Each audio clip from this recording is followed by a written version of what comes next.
Hi, this is Jay Billis of ESPN, and you're listening to the ML Sports Platter.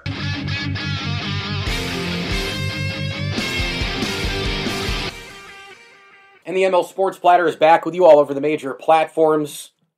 Spotify and Google, Apple, Stitcher, Deezer. You know what to do. Find that purple podcast button, for example, on your Apple phone. Tap it, hit search, type in ML Sports Platter, and hit subscribe, and you'll get new and archived episodes of the show delivered right to your smartphone device. We are brought to you by our great friends at Stanley Law Offices, Bryant and Stratton College, Prestwick Golf, and Brian Comboy of Mass Mutual, New York State. Tax-efficient retirement planning today with Brian Comboy. Make sure you visit him online at advisors.massmutual.com.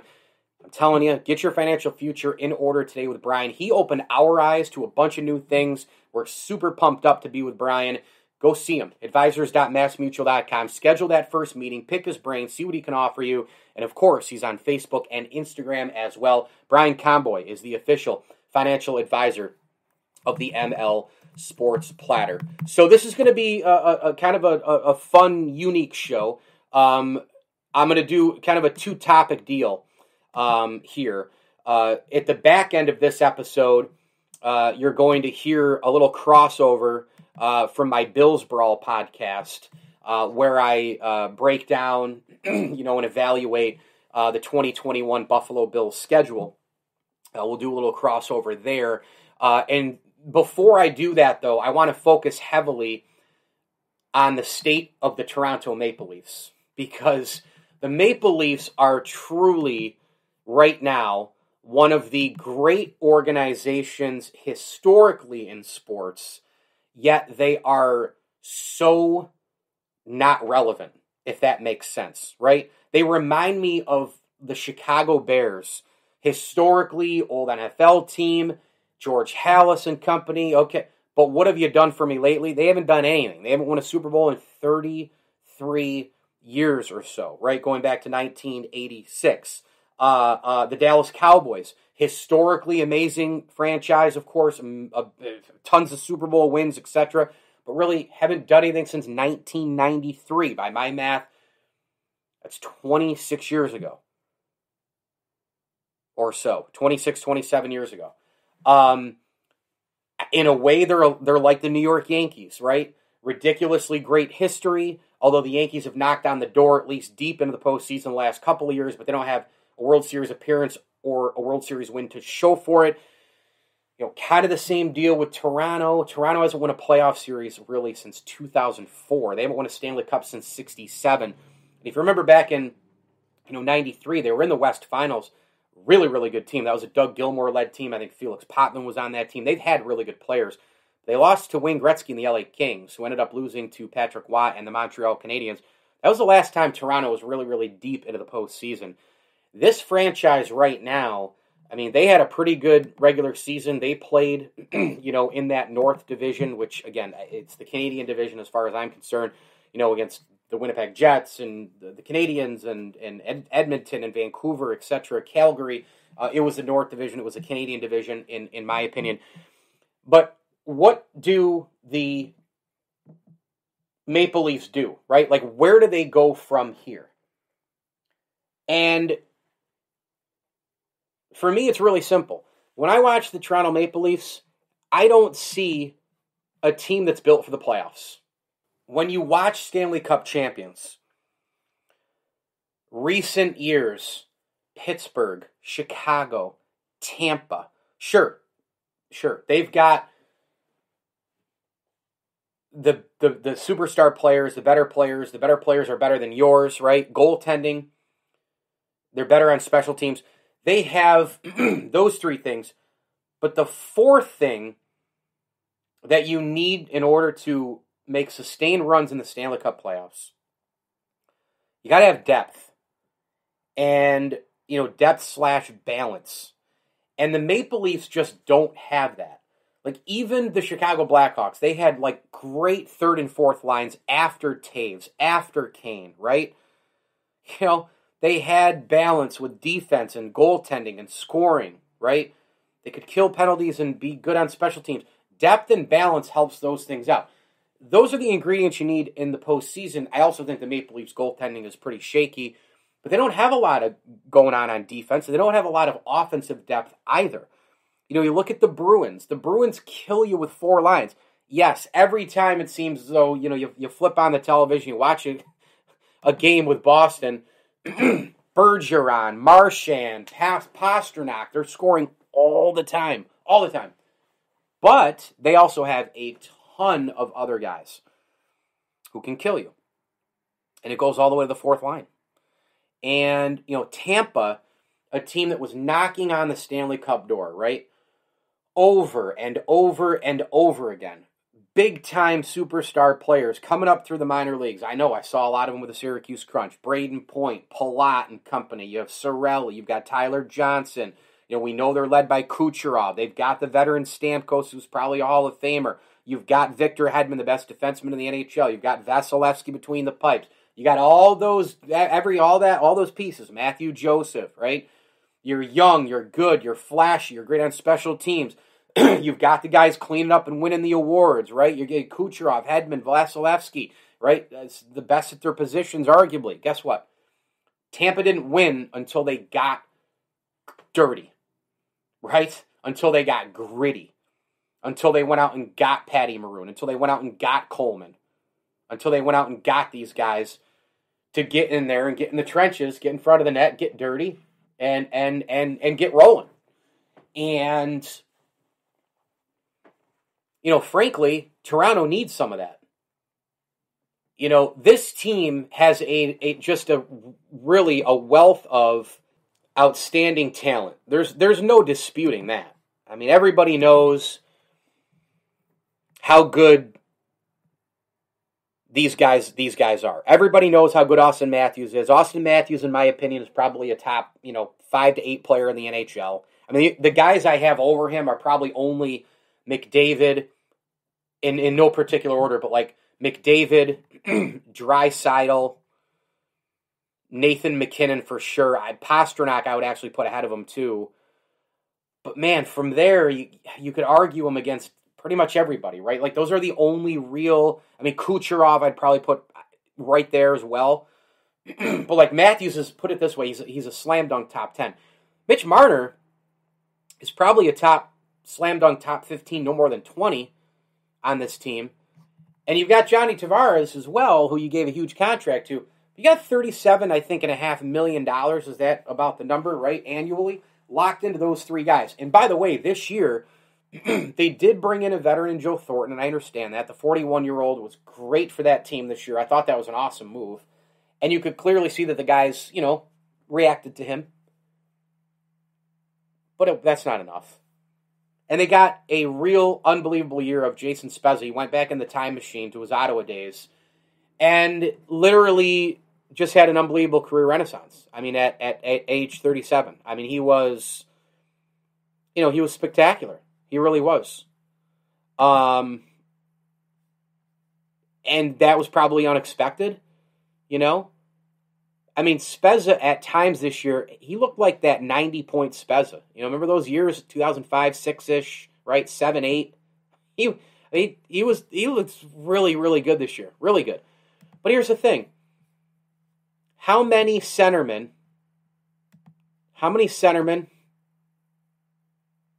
can you have?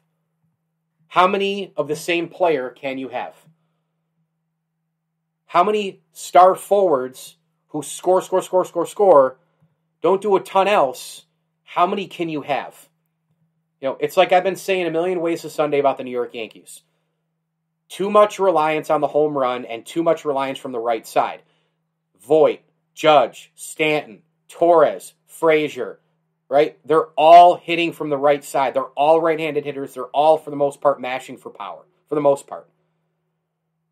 Because they've also enhanced the launch angle and gotten the analytics going, and they're built too much from the right-handed side with power. Toronto Maple Leafs, I mean, listen, you have to be built up the middle, especially in hockey. You got to have that two-way defenseman. You got to have those centermen. You've got to have that goaltending. But when you've already got a bunch of centermen, and you don't have a lot of defense, and you've got a shortage of left wingers, and you really could use somebody on the right side to score, And, Wayne Simmons I thought was going to be a nice veteran addition too, and he kind of was. And he's kind of gritty too. So, in a way, like the Maple Leafs brought in probably a couple of guys who thought, maybe Joe Thornton, veteran, Jason Spezza, can he find it again? Which he did. So they hit it. They hit that one. Simmons, wasn't quite his flyer. Wasn't quite the player he was with the Flyers, that production, right? Even when Nashville had picked him up there, just that gritty guy. I mean, he fell on his face in Buffalo. I mean, who hasn't? Was pretty good for the Devils in 1920. I mean, he really was. Toronto picks him up, and, he had only 9 points. He was a -3 on the season. He didn't really get into a ton. He only played 38 games. I think he had some injury issues, so they kind of missed on him. I think that they maybe attempted to go get some grit and some of this, these tough guys that I'm talking about, but not enough. And the goaltending, just Frederik Andersen ain't cutting it. I mean, these guys just aren't. Hutchinson ain't cutting it. Campbell's not cutting it. The guys in the minor leagues aren't cutting it. Guys who they call up aren't cutting it. There's not. And so I think this upcoming season, I think the Maple Leafs need to seriously consider trading. They got to find a dance partner. They got to find a trade partner. You got to trade one of these three guys: Austin Matthews, John Tavares, and Mitch Marner. Now the easy answer is trade Tavares because Matthews and Marner are better players, right? I think they are. But maybe it doesn't work like that. Maybe your trade partner has a want or a need or both. They can also afford it, and there's more value for a certain guy. Like, can Toronto get way, way more? I mean, I wouldn't trade Austin Matthews for anything, trust me. Unless I'm getting McKinnon or Connor McDavid back, or Pasternak. I wouldn't trade Austin Matthews for Jack Eichel. I wouldn't trade him for a ton of players in the NHL. I really wouldn't. But he's just like Mitch Marner. I mean, the only difference between him and Marner and him and him and Marner is that, it's Matthews is a lefty, Marner's a righty. Tavares is a lefty. Matthews and Tavares are both lefties. Marner's a right-handed shot as centerman. Does that matter? Do you trade one guy who's a lefty? I don't know. I mean, I guess it depends on how you build and keep the power play going and who you build on the wings and who you get for defensemen and all that. I don't know what the makeup of that is. I don't know if it matters as much in hockey if you have centermen who shoot from the same side more often than not. I don't know. But if they take that into consideration, you would trade Tavares or Austin Matthews. I think you got to get rid of one of these three guys. The only way I trade Austin Matthews is if, let's say, Edmonton needs a lot of what I'm talking about with Toronto as well.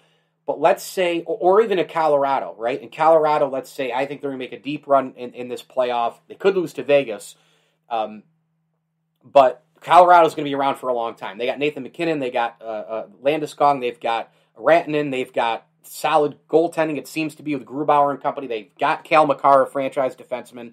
They're going to be around for a long time.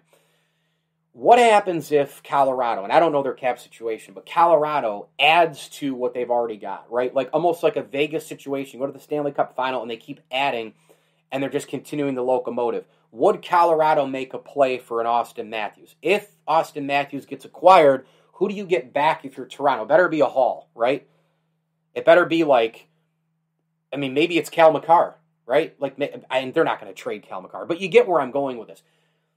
You got to trade one of these guys to a team, and you got to get big-time assets back. You got to get ready-made guys who are outstanding defensively. You need to get a couple of grit guys. You got to replace some of the guys you brought in who didn't work out. It's going to be interesting about Jason Spezza moving forward. Did you already reach a ceiling with him? What do you do with him next? But to me, this starts and ends with the forwards. Matthews, Tavares, and Marner. I don't think you trade Marner at all. I think Marner's really, really awesome. Matthews or Tavares, I think you trade, but it's all based on the value you get back. How much are you going to get back for one of those guys? And can your dance partner, can your trade partner pick up all the money, right, and make it work? Can you trade one of these guys, to a team and get, 2 defensemen,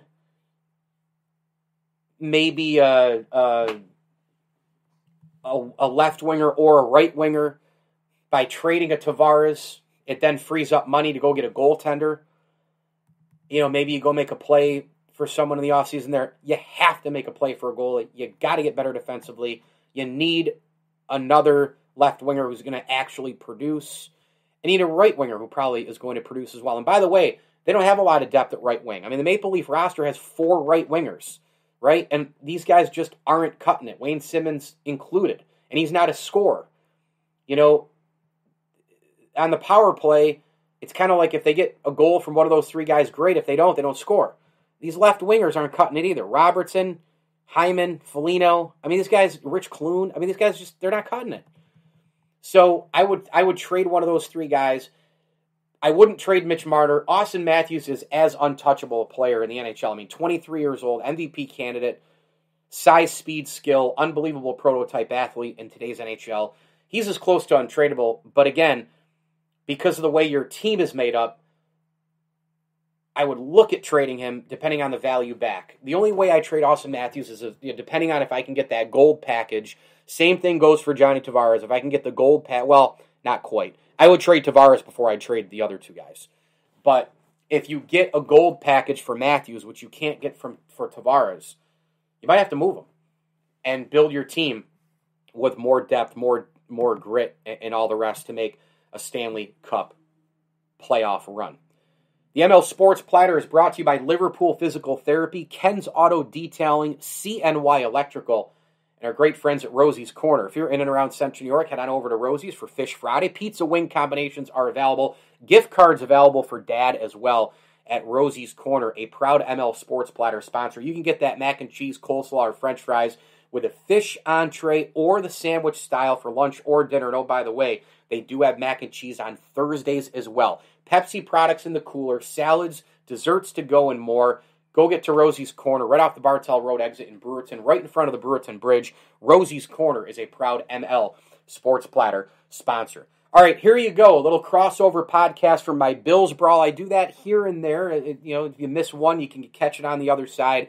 Do want to talk a little bit of Buffalo Bills inside the ML Sports Platter still, despite hosting Bills Brawl. But I had a chance a few days ago to really dive in myself, guest-free, on the schedule. What I like, what I don't like, the primetime games, the bye week, the opponents, all of it in 2021. The Buffalo Bills 2021 schedule in full, a full breakdown of it. Here that is on the episode of the Bills Brawl.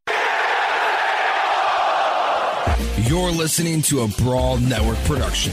This is a podcast for the best fans in the NFL. Are you in the Mafia?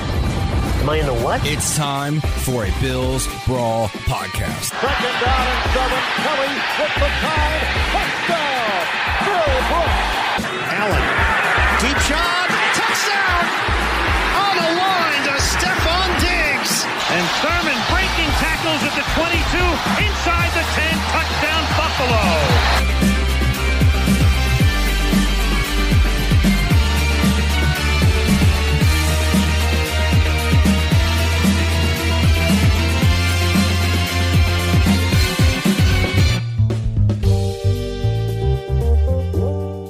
Indeed, another episode of the Bills Brawl, all a part of the Brawl Network. Get us on Twitter, at Bills Brawl, at Network Brawl, and my handle as well, at Mike L Sports. This episode for Bills Mafia, it's going to be my full breakdown of the 2021 schedule and some other news and notes in and around the team. Had Mike Catalan on last week, a terrific Rochester Buffalo Bills TV man, longtime insider and reporter.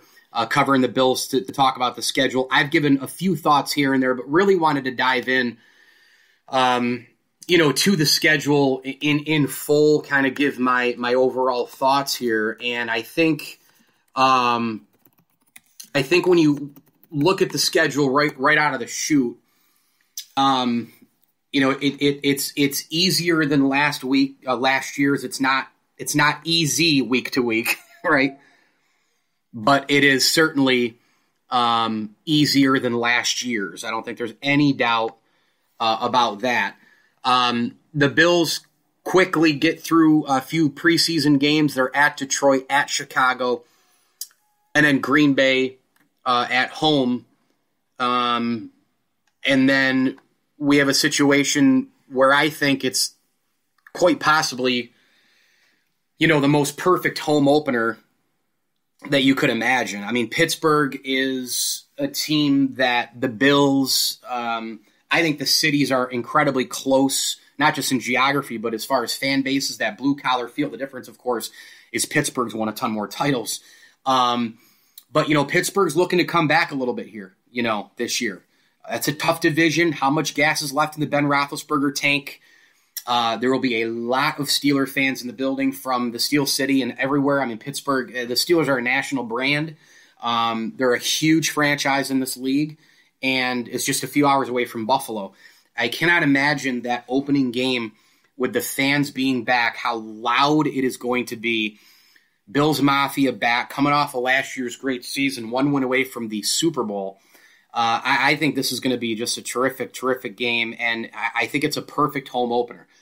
There was a lot of chatter for the Bills, open up on Thursday night, kick off the year with the Bucs and all this other stuff. And listen, I know a lot of you people out there are big primetime fans. I like to see the Bills once in a while on Thursday Night Football, on Sunday Night Football, on Monday Night Football, on, a Saturday primetime game when the games are, it's late in the year, a 4:25 or a night game on a Saturday. Yeah, sometimes I do because I like the national exposure. I like when they talk about Buffalo. I like, highlighting, and especially when you're good, you're highlighting a pretty good team with a pretty darn good quarterback and a team that is hoping to, stick around for a while. But I don't prefer it.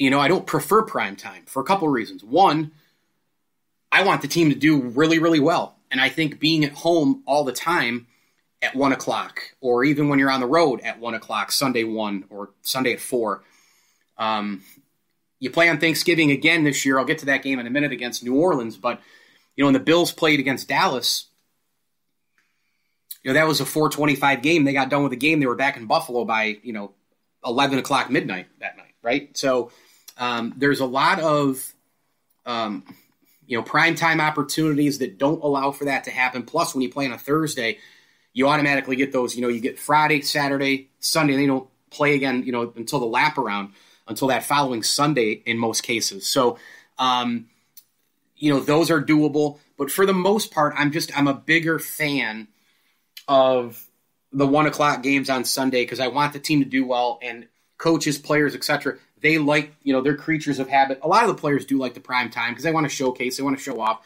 Guys like Allen and Diggs, I'm sure, love the prime time. Many guys are just like, hey, we'll play anytime, anywhere, whatever. We're getting after it and working as hard during a non-prime time week, as we are a prime time week type of a thing. So some of it, some of the players, it just doesn't matter. And then for selfish reasons, for me, 1 o'clock games with the way life is now with a little one, it's perfect, because usually my little one, as I record this, just hit 17 months yesterday, and she's back into a good solid napping pattern, but just one nap a day. You close the gap a little bit. You go from 2 to 1, and the nap now comes in and around 12:30, 1 o'clock type of a thing. So she sleeps all the way until halftime or beyond, that 2:33, 3:30 window. She gets up, we get her going. It's in the fourth quarter. I usually got the bottle, feeding her. The game is coming to a close. She's up and ready and playing, and then the Bills are done at 4:15. And then I just buckle up for the day personally and professionally. I do some videos, and that's another thing. Working in the media, 1 o'clock games are perfect because you can do all of your post stuff. I don't care what you do these days. I don't care if you're doing 3-4 podcasts a week. I don't care if you're a part of a network. I don't care if you're on TV. I don't care if you're a writer. I don't care if you're all of that stuff. If you're a radio host, whatever the case may be, post-game host. Don't you like doing a lot of post-game work between like 4:25 and 4:30 and like 8 o'clock at night instead of doing it at like 3 in the morning? And for me, like, I don't necessarily do a lot of post-game stuff because it is so late. I'll wait and I'll do, some videos or whatever. I'll do some pregame, I'll do some halftime, and then I'll do the post stuff, maybe the next morning when I get a little bit more time and it's, a lot, a lot easier to make noise, so to speak. recording videos. But, I think the 1 o'clock, Sunday game, it's just a perfect spot. Really in every way possible. I think the team, they're creatures of habit. From a selfish standpoint, both personally and professionally, I like them better at 1 o'clock. And I do know that a lot of the people who cover the Bills, on the beat and side beats and all the rest, from Joe Biscaglia and Matt Fairburn and Perino and Ryan Talbot, all these guys do such an amazing job.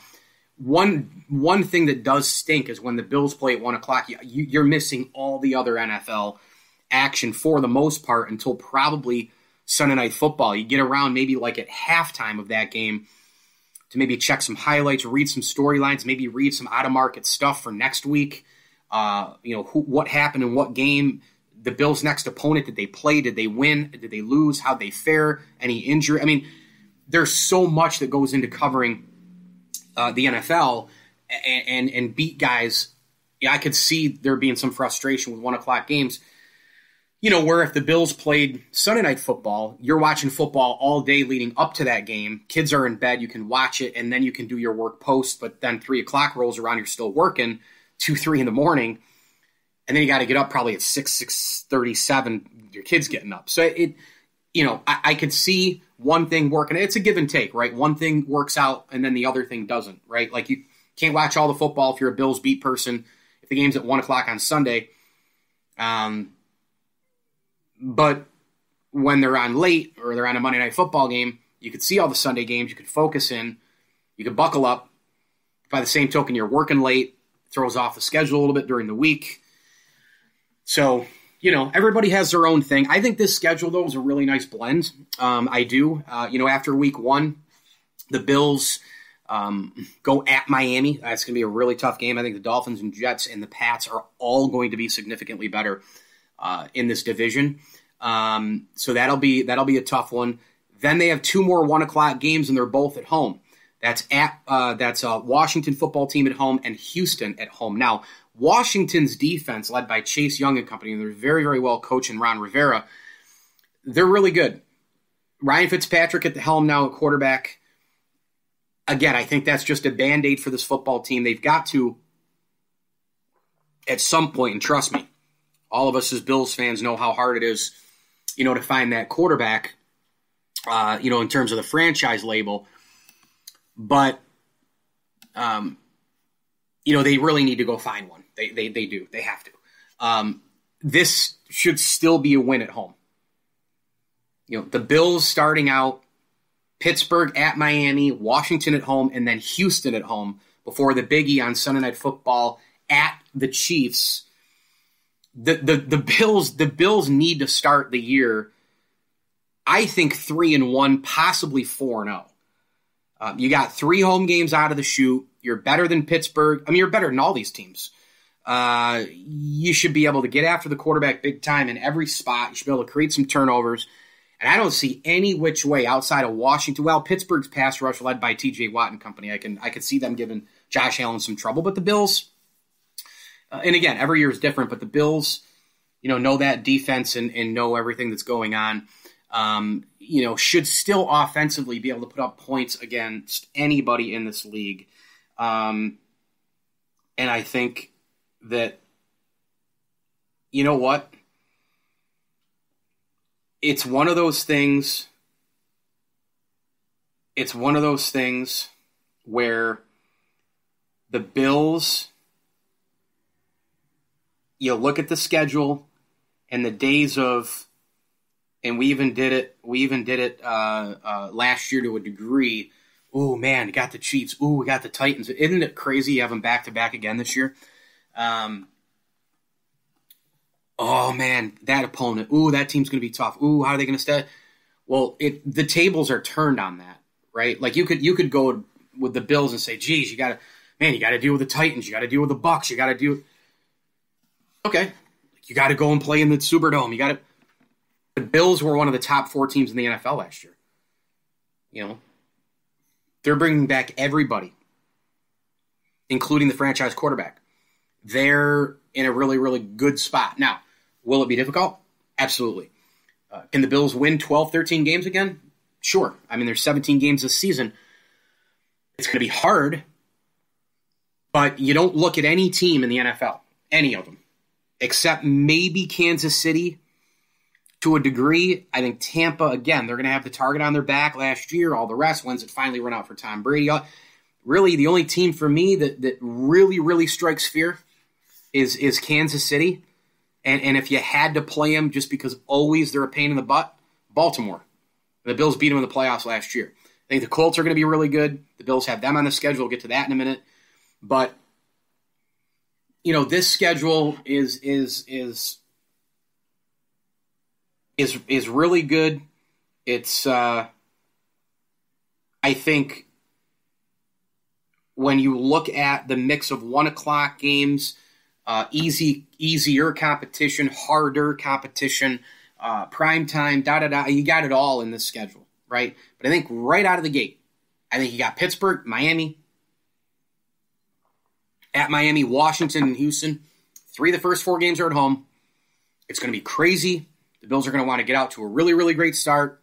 It's an opportunity before you hit prime time, before you hit, 2 Super Bowl contenders in Kansas City and Tennessee, both on the road, right? I mean, you think about that in October. And that's, by the way, before a Week 7 bye, which is very early, which that's one part of the schedule I don't like. I wish Buffalo had like a Week 9 or 10 bye. But neither here nor there, you can get done with the back-to-back prime timers, and you got 4 straight 1 o'clock games again, right?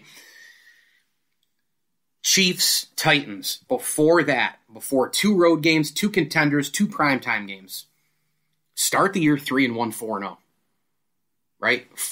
Because for me, if they could go 4-0 and then split with KC and Tennessee and go into Miami at home, should be a win, at Jacksonville, at the Jets, the Colts at home, all of those, for the most part, even though all those teams are going to be vastly improved, especially I think the Colts, Jets, and Dolphins, I think the Jags, I think Trevor Lawrence can instantly come in and give them some major playing time. And, I think Jacksonville is relevant again. You got Urban Meyer. You got Travis Etienne there. You've got Trevor Lawrence. They kind of matter again, and that was the key. That was what ownership wanted to do, not just getting Trevor Lawrence, a generational type guy, but making that big splash with Urban Meyer. I don't know if he will work in the NFL. If I had to guess, I would say no, because I think he's going to have a hard time losing. I think they're going to lose in the first year. It's going to be a lot of growing pains. The Bills should still win that game. They should win all 4 of those. Now, they won a bunch of games in a row last year. It's easy to say, well, they're better than all those teams, so win them all. They're going to win, loss, loss, win, loss. And I hate doing that on an NFL schedule because so many things can change. Teams can get better and worse and injuries and all the stuff in between. But there is a very, very realistic situation that by Thanksgiving, right, this team will have played 1, 2, 3, 4, 5, 6, 7, 8, 9, 10 games. Right? 8-2. Could they go 9-1? They could. It'd be hard. But I'm looking at Thanksgiving as being 8-2. Now maybe you slip up and lose a home game against the Dolphins, but then you go on the road and beat Tennessee. Hell, maybe you beat Kansas City and Tennessee at home on the road and you lose a late game to a field goal or something like that to the Colts, or the Jets knock you off or something like that. Either way I look at it, if they're 8-2 on Thanksgiving, I think things are going to be pointing really, really in the right direction. Kansas City is going to be really good again this year. I mean, their offensive line last year, it was decimated. They had the injuries. They were missing some major pieces, including Eric Fisher. In that Super Bowl, Patrick Mahomes was running for his life. I actually thought Mahomes played fairly well considering how much he was chased. But when you think about this, with how good Brett Veach is as a general manager, last year and the year before, he's actually better now because look what he's done. You trade for Orlando Brown. You go get Joe Thuney. They revamp their entire O-line. It's going to be better. And they bring back all the pieces except pretty much Sammy Watkins. I mean, they're going to be unbelievable. They're the favorites, obviously, in the AFC again. There's no doubt. But I think if you can go 4-0 to start the year, 3-1 at worst. Split those 2 games with the Chiefs and Titans, perhaps. You're in that 5-1 territory. You get the bye. Then you have 4 straight 1 o'clock games. 11th game of the year, you play against the Saints. No Drew Brees. Still going to be a really tough game, road game, well coached, Thanksgiving, primetime, pressure. Then you come home for primetime against the Pats. That's an 8:15 Monday nighter. Then you got the Sunday game late in the day, 4:25 CBS. That'll be an amazing, amazing, amazing game with the Bills and the Bucks. And, of course, that'll be a Nance Romo game. And then you've got a TBA situation for Carolina on it might be a Sunday or Saturday or Sunday, depending on flexes and all the rest. But Carolina comes up. We'll know a lot about Carolina's future as well at that point, right? With Matt Rule and company, and how is Sam Darnold there, and is he going to be the guy of the future? Then the Bills go at New England, Atlanta at home, Jets at home, and those are all 1 o'clock games to round it out. The Bills, I think, have good stretches of 1 o'clock games in the exact right spots, beginning, middle, and end. You hope, I think, when you close the year that none of those games will get flexed. I think the Falcons should be decent this year, but we don't know what that new, regime and the head coach and Arthur Smith and all the rest. They got Kyle Pitts in the draft, and obviously, we're looking at possible fire sale if they start out really, really bad. That could be a Falcon team that really doesn't have any pieces, besides Pitts by week 17. Who knows? Or it could completely, surprise many of us, right? And we know Julio Jones, as I record this, he wants out. So we'll see what happens. We'll see what happens. But I think this schedule is really, I think it's favorable. It's a great blend of all the things I talked about earlier. And one thing that you have to love if you're a Bills fan, you have to love, the Bills don't get any team, right? They don't get any team coming off of a bye week. In other words, 2 weeks of full rest leading up to the Bills. 2 weeks of full preparing before their game with the Buffalo Bills. I have that at all. That's a great thing for the Bills. That means that there's going to be a lot of games where teams don't have the extra prep, and I think you have, a lot more to work with there. Teams coming off of, bye weeks and all that. It's really, that there is something that goes into that. Really. And, for Buffalo, you hope this year because, the coronavirus, we're hopefully is, behind us, and all the things that went into it are behind us. I know that there will be questions. There will be players challenging, whether they are going to get vaccinated or not. There's going to be some things inside the walls that are going to be a little bit challenging. But as far as the day-to-day operations, it should be all systems go by the time September rolls around. We should be at 100%. There is no excuse, okay? There is no excuse at the very latest on July 1st why we aren't at 100% capacity for everything. The numbers are dwindling down to basically just helter-skelter percentages. Most people are full bore back open in most states. Sporting events have brought back people. Look at, the Bruins, Islanders atmosphere has been insane. The Stanley Cup playoffs, the atmospheres, they are kind of a little, on another level. Carolina and Boston, those home games are just, they're unbelievable. And all you can think of is, oh my God, the NFL. if you're a football fan, I love hockey. The Stanley Cup playoffs are my favorite playoff no matter what. The Sabres are so bad, and it doesn't even matter for me because I'm glued to them. I watch I barely turn on it. I don't watch the NBA. I refuse to. And Major League Baseball is okay. I've lost a lot of interest. I'm sick of the analytics. Too many walks, home runs, and strikeouts. Stanley Cup playoffs I'm glued to every single night. And I keep thinking, oh my goodness, listen to this atmosphere. Listen to this atmosphere. Can you imagine Bills Mafia when they all come back? So pretty awesome, But we should be back all the way. Teams want to run training camps. Fans should be allowed. Right? Like, proof of vaccination. Like, here it is. Here's my card. Like, I'm vaccinated. Boom, I got my 2 shots. Like, let's go, man. Like, open up the bathrooms, open up this, open up that. Like, let's go. Like, we can start shaking people's hands again and hugging people again and, limiting the Zoom, and starting to go out to lunch together again and meet face-to-face with each other. It should be all systems go in the NFL. Same thing. Same thing with this league. Same thing with the day-to-day, football operations and all the rest. Same thing in the facilities, right? Every day back to normal. Let's go.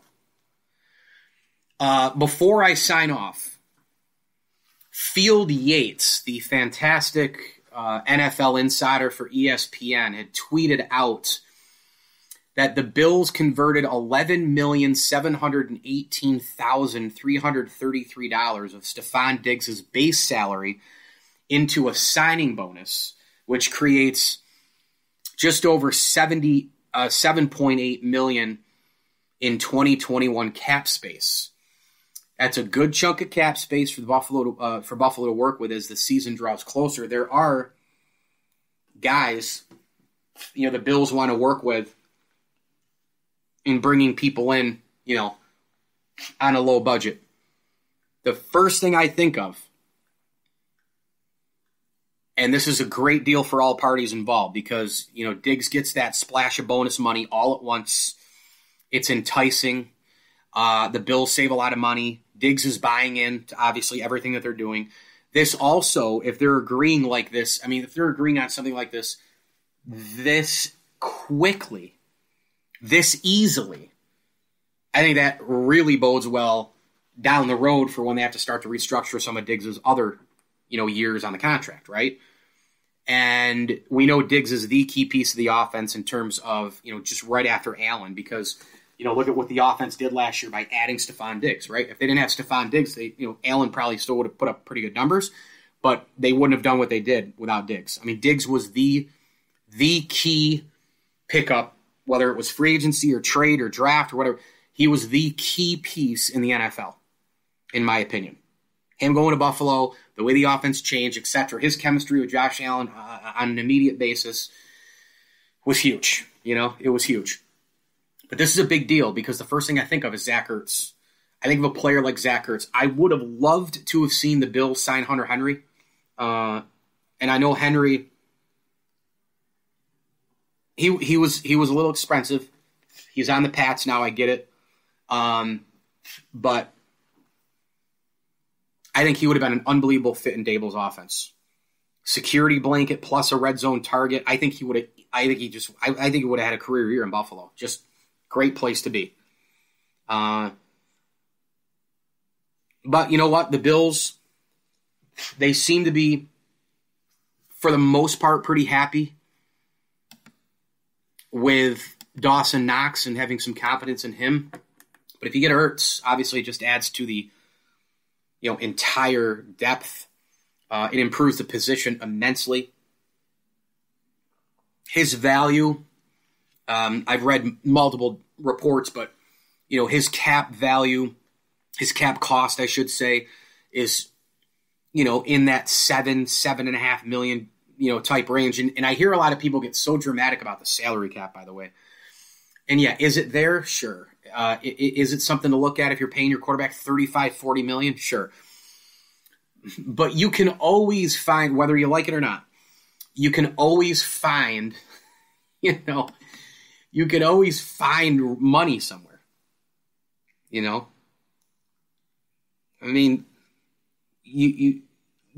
all you have to do is cut somebody, right? It's like, oh, what are we going to do if we need another $8 million to sign so-and-so? And it goes for any team. You know.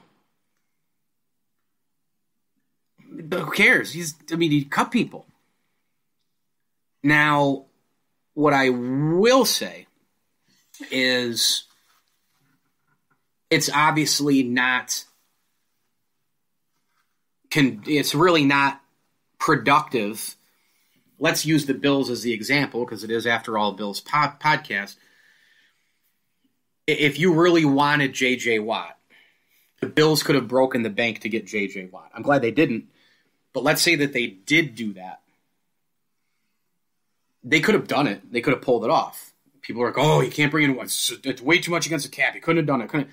They could have done it. But then you got to cut Mario Edison. And then you got to cut somebody else. And then you got to cut somebody else. And possibly, if you don't cut 2 or 3 people, you cut one, and then you can't bring back Feliciano or Williams or Milano. So kind of, 2 darts thrown at you there in that situation.